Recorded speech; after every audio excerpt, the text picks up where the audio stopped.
안녕하세요. 슬기로운 단도박 생활에 상담하는 남자입니다. 계속해서 우리는 도박 중독 재발에 대해서 다뤄가고 있습니다.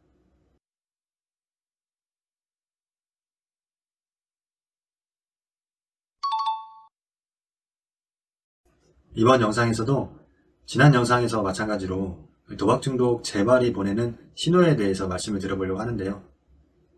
여러분들은 혹시 이 중독이 옮겨다닌다는 이야기를 들어보셨을까요? 네, 중독은 옮겨다닐 수 있습니다. 우리는 도박 문제를 가지고 있습니다.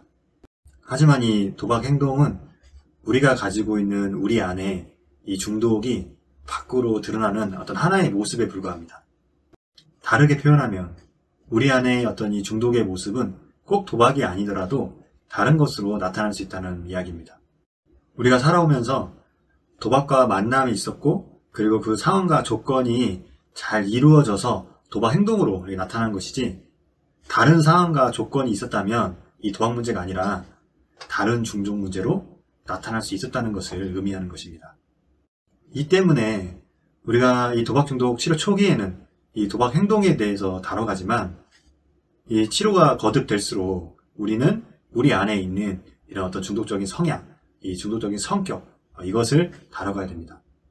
오늘 이 주제와 조금 다른 얘기지만, 이 장기적으로 단도박을 오래 유지하시다가 이 재발되시는 분들 중에 그 이유 중에 하나가 이 자기 안에 있는 어떤 이 중독적인 성격, 이 성향을 잘 다루지 못해서 재발되는 경우도 굉장히 많습니다.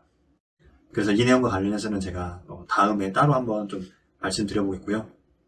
그래서 우리가 가지고 있는 이 도박 문제 안에 자신의 중독적인 성격이 치유되지 않았을 경우, 단도박을 아무리 잘 하고 있더라도 그 중독적인 이 성격은 그대로 남아있기 때문에 이 중독적인 성격이 자꾸 어디론가 움직이려고 합니다. 중독의 패턴인 이 즉각적인 만족, 이것을 채울 수 있는 어떤 행동으로 옮겨가게 됩니다. 이런 행동에는 술을 마시는 게 될 수도 있고, 담배를 피는 게 될 수도 있고, 어떤 취미 활동을 하거나 일하는 것도 포함될 수 있습니다. 그래서 6개월에서 1년 이상 단도박을 잘 유지하시다가 어느 순간부터 술이나 담배가 늘고 취미나 어떤 행동이 지나치게 증가한다면 이것은 재발 신호로 볼 수 있어야 됩니다.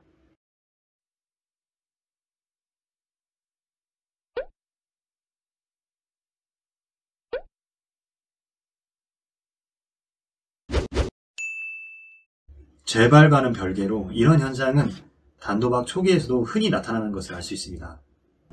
상담을 하면서도 매우 흔하게 접하는 내용인데요.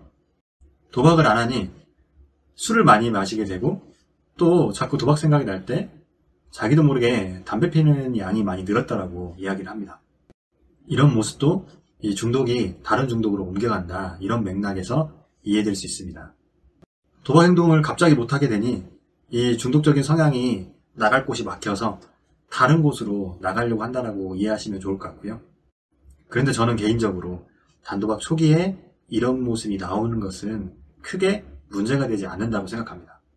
마치 풍선의 한쪽 부분을 누르면 이 다른 한쪽으로 나오는 풍선 효과와 같이 도박을 하면서 썼던 엄청난 이 내 안에 이 에너지가 도박을 하면서 이 에너지를 쓰지 못하기 때문에 당연히 어딘가로 나가려고 그 나갈 곳을 찾는 것은 너무나도 자연스러운 일입니다.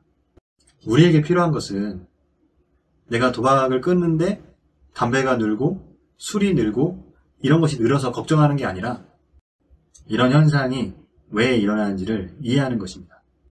그래서 저는 이 단도박 초기, 치료 초기에 이런 모습이 나오는 것은 이 치료 과정에서 흔히 나타날 수 있는 아주 자연스러운 것이라고 생각을 하고 있고요. 중요한 것은 이런 모습이 단도박을 하는 과정에서 계속 지속되거나, 혹은 단도박을 잘 유지를 하다가 갑자기 어느 순간에 이런 모습이 나온다면 이것은 재발 신호로 봐야 한다는 점입니다. 그래서 단도박 과정에서 이런 신호들이 감지되면 여러분들께서 바로 이 재발을 막기 위한 조치들을 다시 한번 점검해 주시고, 이때 이 시기가 재발로 이어지지 않도록 다시 한번 노력해 주셨으면 좋겠습니다. 네, 오늘 내용은 여기까지고요. 오늘 내용도 여러분들이 이 단도박을 잘 유지하는 과정에서 재발을 막는 데 도움이 됐으면 좋겠습니다. 감사합니다.